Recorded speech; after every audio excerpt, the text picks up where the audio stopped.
Ustaz, apa batasan hasad? Apakah kalau kita melihat saudara yang sukses lalu kita ingin juga, apakah itu hasad? Tidak. Hasad itu tamanna zawalin nikmah anil ghair. Tamanni zawalin nikmah anil ghair. Namanya hasad, kata Ibnu Taimiyah rahimahullah, yaitu berangan-angan hilangnya kenikmatan dari orang lain. Yang lebih parah adalah karahiyatu dzalik. Benci kalau ada orang diberi kenikmatan, itu sudah hasad. Kita enggak suka orang itu kaya. Kenapa? Ya hasad berarti. Berlindung kepada Allah Subhanahu wa taala. Kita enggak lihat orang itu sukses. Kita enggak suka orang itu kalau ngisi pengajian ramai yang hadir. Ini berarti hasad. Kita enggak suka panitia tersebut berhasil bikin pengajian. Itu berarti apa? Hasad. Enggak suka itu sudah apa? Hasad. Kenapa? Karena kita protes terhadap pembagian Allah. Allah yang bagi-bagi, Allah yang bagi rezeki, Allah yang bagi kepintaran, Allah yang bagi ini semuanya. Kenapa kita harus protes? Tapi kalau kita ingin seperti dia, tanpa benci dengan apa yang dia dapatkan, tanpa benci, tanpa berangan-angan kenikmatan orang itu hilang, maka ini bukan hasad, namanya ghibtah. Ghibtah. Tapi rugi kalau ente ingin sukses seperti orang lain, hanya sekedar duniawi. Yang ente hendaknya ghibtah, yaitu ingin seperti orang kaya yang dermawan. Itu yang Rasulullah SAW suruh. Kata Rasulullah SAW, la hasada illa fitnatain. Tidak ada hasad kecuali kepada dua orang. Yang pertama, orang yang diberikan ilmu kemudian dia mengajarkan ilmu tersebut. Yang kedua adalah orang yang diberikan harta dan dia gunakan harta tersebut di jalan Allah. Ini yang harusnya anta hasad. Lihat, makanya mereka rugi tatkala mereka hasad kepada pingin seperti Qarun, mereka nyesal. Kenapa? Qarun tidak menggunakan hartanya di jalan Allah. Itu hasad yang keliru. Ente ingin kaya seperti orang kafir yang tidak pernah sholat, ngapain seperti kaya seperti dia? Tapi ente lihat orang Islam kaya, dermawan, baik, tawadu, ya tidak apa-apa hasad seperti orang itu. Itu yang diinginkan oleh syariat. Ingin banyak orang kaya tapi dermawan, ya.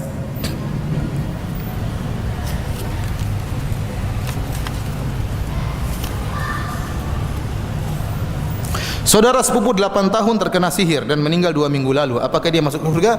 Kita bilang dia telah mendapat ujian yang luar biasa. Ya, mendapat ujian yang luar biasa. Di sihir itu adalah ujian yang luar biasa, ya. Kalau dia bersabar menghadapinya, mudah-mudahan husnul khatimah. Dia disihir dan dia tetap sholat dan tetap bersabar, maka ini seperti orang diuji dengan penyakit, ya. Kemudian meninggal dunia. Maka mudah-mudahan dia mendapatkan husnul khatimah. Adapun urusan surga bukan urusan kita, itu urusan Allah Subhanahu wa taala. Ya, karena ini musibah.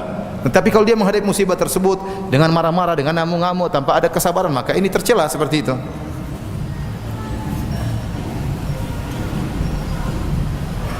Bagaimana sikap untuk menasihati yang meminta suami untuk mencari rezeki tambahan karena dengan pekerjaan yang sekarang belum mencukupi? Kasihan, ya. Saya melihat kenyataan yang ada, ya benar, ada seorang sudah berusaha, sudah bertakwa kepada Allah, namun ternyata memang masih kurang. Sekarang masih kurangnya dalam konteks apa ini? Masih kurang belum bisa beli mobil, masih kurang belum bisa apa. Tapi kalau masih kurang ternyata memang makan masih belum cukup, SPP anak-anak tidak bisa dibayar, apa boleh buat, ya. Hutang itu menghinakan kita. Datang ke orang minta hutangan itu sungguh menghinakan kita. Tapi bagaimana lagi? Makanya kalau memang kekurangannya dalam perkara-perkara yang primer itu maksudnya apa? Kebutuhan pangan, kebutuhan pakaian, kebutuhan perumahan, ya. Ya, kalau ini memang butuh, ya apa boleh buat? Mungkin kita bekerja lebih, ya. Dan tapi ya, kalau maksudnya kekurangan, maksudnya pingin mobil tambah lagi, ya ini ya ngapain ya kita kejar-kejar kemudian akhirnya waktu habis seluruhnya untuk cari dunia. Nasihati istri untuk qanaah. Nasihati istri untuk qanaah. Tapi kalau memang ternyata benar-benar kurang, apa boleh buat? Ya, kita bekerja lagi. Tapi jangan lupa waktunya sholat, ya. Waktunya beribadah, ya. Jangan sampai dunia menjadi pengatur kita, ya. Makanya kata Nabi SAW, ta'isa abud dinar, ta'isa abdud dirham. Celaka penyembah dinar, celaka penyembah dirham. Maksudnya apa? Dinar dan dirham yang atur dia. Kalau dinar dirham mengatakan sudah tidak usah sholat, dia enggak sholat. Tunda saja solatmu, tunda solatmu. Kenapa dia diatur dengan dinar dan dirham? Jangan sampai demikian. Anda boleh bekerja lebih, Anda boleh lembur, tapi ingat waktunya solat, waktunya zikir, waktunya baca Quran, sisihkan waktu. Maka mudah-mudahan dapat uzur dari Allah Subhanahu wa taala. Kenapa? Bagaimana? Daripada minta-minta sama orang, mending kita bekerja lebih berat, menjaga harga diri kita. Wallahu a'lam bishawab. Apakah dikatakan zalim orang yang lebih mengutamakan istri-istrinya daripada orang tua istri-istrinya dalam hal memberi nafkah? Di ortu tersebut tidak bisa mencari nafkah lagi. Di apa ini? Apakah dikatakan zalim orang yang lebih mengutamakan istrinya daripada orang tua istri-istrinya dalam hal mencari nafkah? Saya kurang paham ya. Saya kurang paham maksudnya.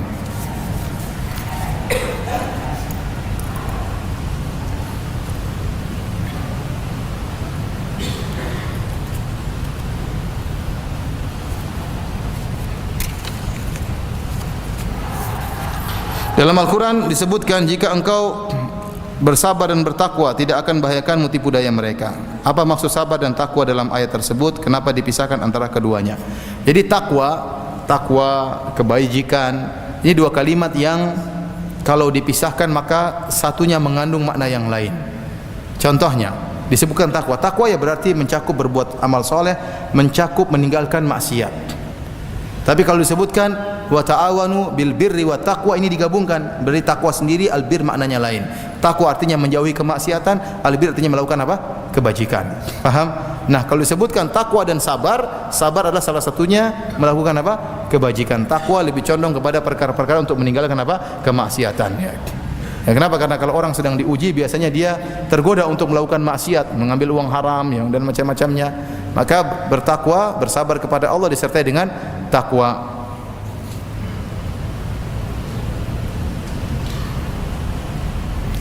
Ustaz, tadi berkata hukum foto tidak apa-apa. Lalu bagaimana jika memajangnya di rumah atau bahkan menguploadnya di media sosial? Ini hukum asal foto, tidak apa-apa. Tapi kalau untuk dipajang, untuk dipamerkan urusan lain. Ini masalah lain lagi.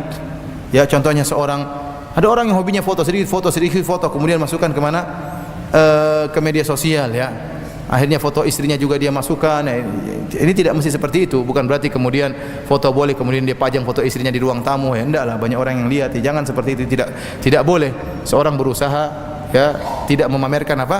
Istrinya ya. Cukup dia yang menikmati keindahan apa? Istrinya ya. Seperti itu. Jadi bukan berarti foto boleh kemudian setiap hal kita foto, kita upload di media sosial. Ada orang seperti itu buat hobinya. Kemana-mana dia foto ya. Khawatir banyak sebab yang bisa merugikan gara-gara foto tersebut. Seorang bisa jadi tidak ikhlas.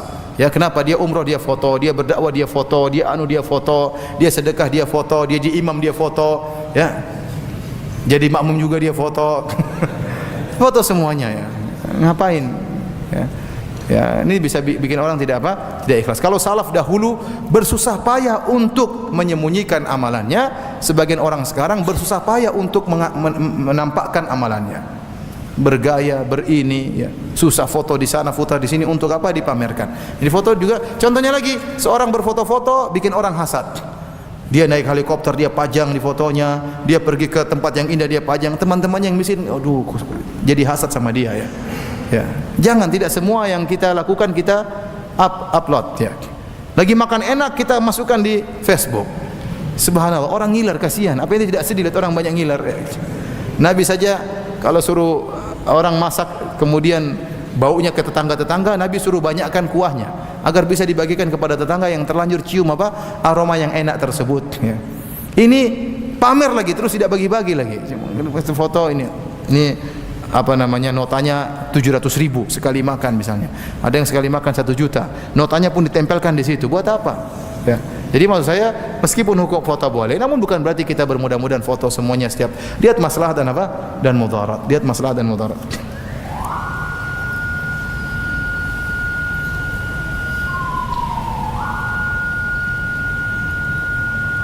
Saya pernah berbuat syirik dengan menanamkan sesuatu dalam pondasi rumah saya. Namun saya telah bertobat. Akankah tobat saya diterima? Insya Allah diterima. Kenapa yang harus dilakukan?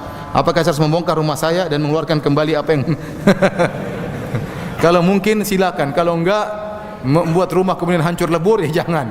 Ya udah, bertobat kepada Allah Subhanahu wa taala, tidak usah diyakini hal tersebut. Saya pernah melakukan gulul berupa korupsi di tempat kerja saya. Namun saya sekarang sudah bertobat. Apa yang harus saya lakukan? Jadi pernah korupsi, pernah juga syirik ya. Alhamdulillah sudah bertobat kepada Allah Subhanahu. Ini nikmat yang luar biasa. Kalau sudah terlanjur pernah korupsi, lihat uang yang pernah diambil berapa, kembalikan kepada negara. Kembalikan kepada negara ya. Kepada instansi yang pernah kita korupsi ya. Mungkin tidak perlu kita sebut nama kita karena malu, yang penting kembalikan untuk keperluan apa? Instansi atau kembali kepada keperluan masyarakat yang membutuhkan uang tersebut. Intinya harus dikembalikan kepada negara. Apakah benar manusia bisa melihat jin? Sebagaimana di media elektronik mereka mengaku bisa melihat jin, bahkan ada yang melukis bentuk jin setelah melihatnya. Bagaimana dengan Abu Hurairah yang melihat setan? Jadi Abu Hurairah melihat setan yang bertasyakul, yang menjelma. Kalau jin yang menjelma mungkin bisa dilihat. Jin punya kemampuan untuk apa? Menjelma, menjelma menjadi hewan, menjelma jadi bentuk yang menakutkan, menjelma menjadi genderuwo, ya. Sebagaimana kita dengar-dengar, ya, menjelma jadi makhluk yang sangat hitam besar. Ini nih, sebagian orang mengalami hal ini. Ya, ini sangat mungkin karena jin punya kemampuan untuk apa? Menjelma menjadi wanita yang sangat cantik, ya. Menjelma menjadi kiai misalnya, datang kemudian ngajarin wirid-wirid yang enggak benar, ngawarin wirid bid'ah, ya, kemudian macam-macamnya. Mungkin menjelma menjadi nabi, tapi bukan nabi, tapi bentuknya dia ngaku saja sebagai nabi. Bisa saja jadi jin, ya. Seperti Syekhul Islam Taimiyah disebutkan, kami melihat Anda di sana. Padahal Syekhul Islam lagi di tempat yang kata Syekhul Islam, "Dzaka syaitan yatamatsalu bi." Itu bukan saya, itu setan yang niru saya. Ya. Karena Syekhul Islam tidak di sana. Itu setan niru apa? Niru dia. Karena enggak mungkin satu orang di dua tempat. Nabi saja tidak pernah demikian. Jadi waktu ada yang melihat Syekhul Islam di tempat yang lain, kata Ibnu Taimiyah, itu syaitan yang meniru-niru saya. Seperti kita di tanah air, ya, banyak jin-jin yang niru-niru bentuk-bentuk, seperti menampakkan diri sebagai tuyul, menampakkan diri sebagai Nyi Blorong, menampakkan diri sebagai genderuwo, ya, pocong dan macam-macamnya. Ya. Lebih bagus menampakkan diri sebagai si manis jembatan Ancol, ya, masih mending. Ya. Dan sini saya yang bilang bahwasanya setan-setan itu sesuai dengan taraf ekonomi masing-masing negara, ya. Indonesia miskin-miskin, makanya jinnya itu miskin-miskin. Pocong, enggak punya baju, kemudian gundruwo enggak pernah mandi, kemudian kalau jin-jin Amerika keren-keren, ya, vampire, Dracula pakai jas, ya. Ini enggak punya baju, ya, belum mandi. Kasihan.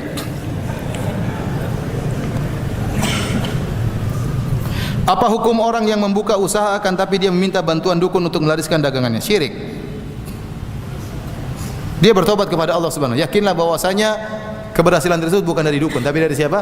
Allah Subhanahu wa taala. Jangan lagi datang ke dukun tersebut, jangan lagi setoran kepada dukun tersebut, ya. Ini adalah kesyirikan.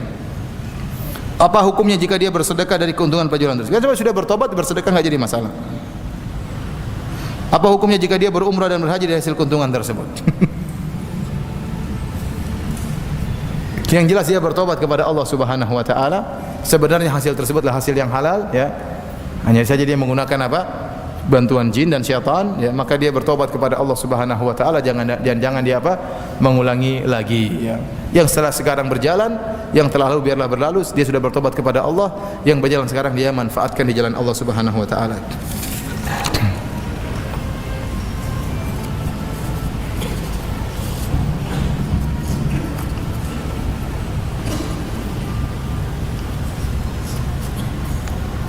Di manakah letak perbedaan antara orang kaya yang bersedekah 100.000 dengan orang miskin yang bersedekah 100.000? Ya, bedanya satunya miskin, satunya kaya. Dan apa namanya? Bisa jadi, ya, si miskin dengan kemampuannya segitu, ya, bisa jadi pahalanya lebih besar. Karena kalau ditinjau dari persenan hartanya 100.000 itu sudah persennya banyak. Ya, sementara kalau 100.000 dari orang kaya yang orang itu uangnya triliunan, 100.000 itu enggak ada nilainya sama sekali. Bisa jadi, wallahu alam bisawab, ya. Dalam hadis Rasulullah SAW mengatakan sabaqa dirham mi'at dirham, atau hadis semakna itu. 1 dirham mengalahkan 100 dirham, ya. Ya, ada ini perbedaan niat, ya, perbedaan perjuangan. Jadi 100.000 dari orang miskin bisa jadi perjuangannya lebih hebat daripada 100.000 dari orang kaya. Wallahu alam bisawab.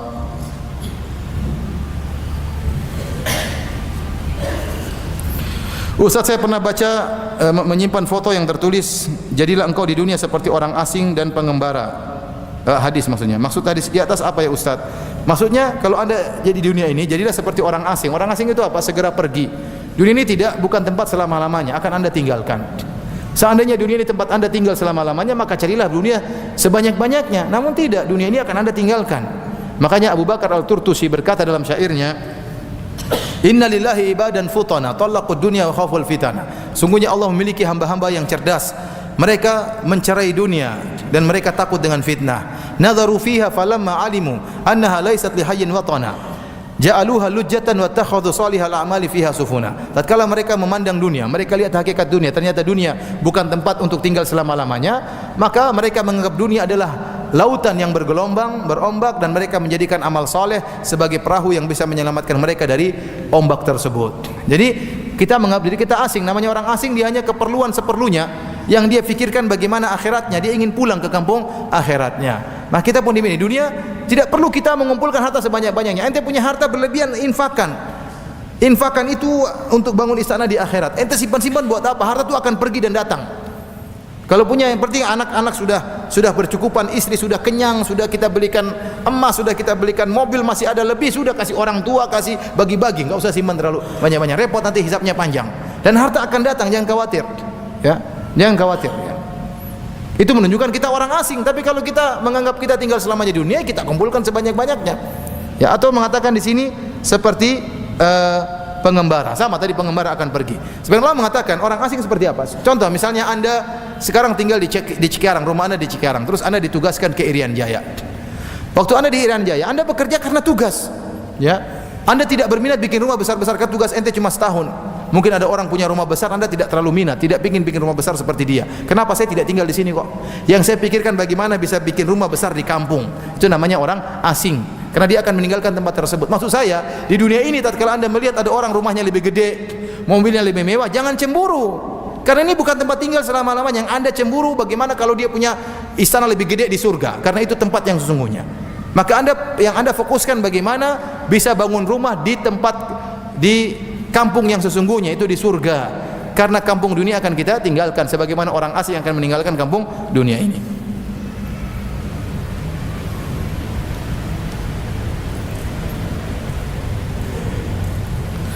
Anda punya hajat, ingin ta'aruf dan melamar, namun terkendala sedikit rezeki.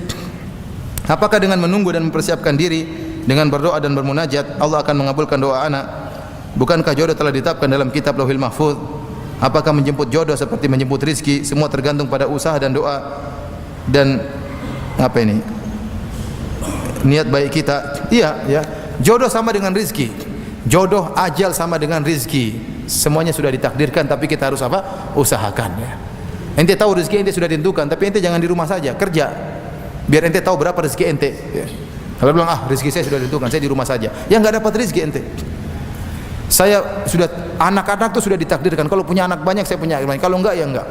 Kalau sudah ditakdirkan punya anak, saya pasti punya anak. Terus saya enggak mau nikah, pasti kalau punya anak saya akan punya anak. Gimana? Dari mana datangnya anaknya? Turun dari langit. Ya, sama. Kalau ente sakit, kalau sudah diajalkan saya akan mati, saya enggak mau berobat. Itu namanya mati konyol seperti itu. Ya. Oleh karenanya sama, punya jodoh jangan bilang nanti kalau datang sini. Tidak, ente cari. Tanya tentang akhwat, ente berusaha bekerja, berusaha berdoa, kumpulkan mahar. Ya, kalau sudah punya mahar segera punya kerjaan, segera cari istri. Tidak harus punya rumah. Rumah bisa kontrakan belakangan, tidak jadi masalah. Yang penting istri bisa ente kasih makan, bisa kasih pakaian, bisa kasih tempat tinggal, sudah selesai. Sudah ente sudah memenuhi hak istri, sudah memenuhi kewajiban sebagai seorang suami. Tidak harus punya rumah sendiri. Rumah susah, kalau mau tunggu punya rumah dulu, nanti tidak kawin-kawin sampai umur 50 belum tentu punya rumah. Apalagi rumah sekarang mahal, ya. Ada orang seperti itu, tidak mau nikah, dia ingin sampai dia sukses. Kapan mau nikah? Sampai tua, enggak punya, kasihan ente sudah nikah 40 tahun, nanti menyesal ente. Menyesal. Sudah banyak kelezatan yang ente tinggalkan selama ini. Terus apa? Ente punya anak tidak bisa banyak. Coba kalau kita nikah segera, punya anak cepat, kita berumur 36 sudah punya anak SMP, kan senang kita, ya. Sudah umur 40 sudah punya anak umur 20, Masya Allah, sudah bisa menjaga ibunya, sudah bisa kita suruh-suruh, sudah bisa kita tugaskan kerjaan dan macam-macamnya, ya. Jadi kalau kita sudah umur 50, anak baru 5 tahun, repot kita. Nanti diajak lari-lari sama anak-anak dia macam-macam, repot, ya. Oleh karenanya segera menikah. Jadi tidak harus tunggu harus sukses, harus kaya raya, tidak. Ya, carilah rezeki dengan menikah. Kalau sudah cukup nikah, insya Allah Allah kasih apa? Rezeki. Insya Allah Allah kasih rezeki. Kata Nabi SAW, "Thalathatun haqqun 'alallahi aunuhum." 3 orang yang pasti Allah bantu dia. Di antaranya an-nakih yuridul afaf, seorang yang menikah dalam rangka untuk menjaga harga dirinya. Kalau Anda luruskan niat ingin menjaga harga diri, insya Allah Allah akan mudahkan jalan menuju pernikahan. Allah akan mudahkan rezeki.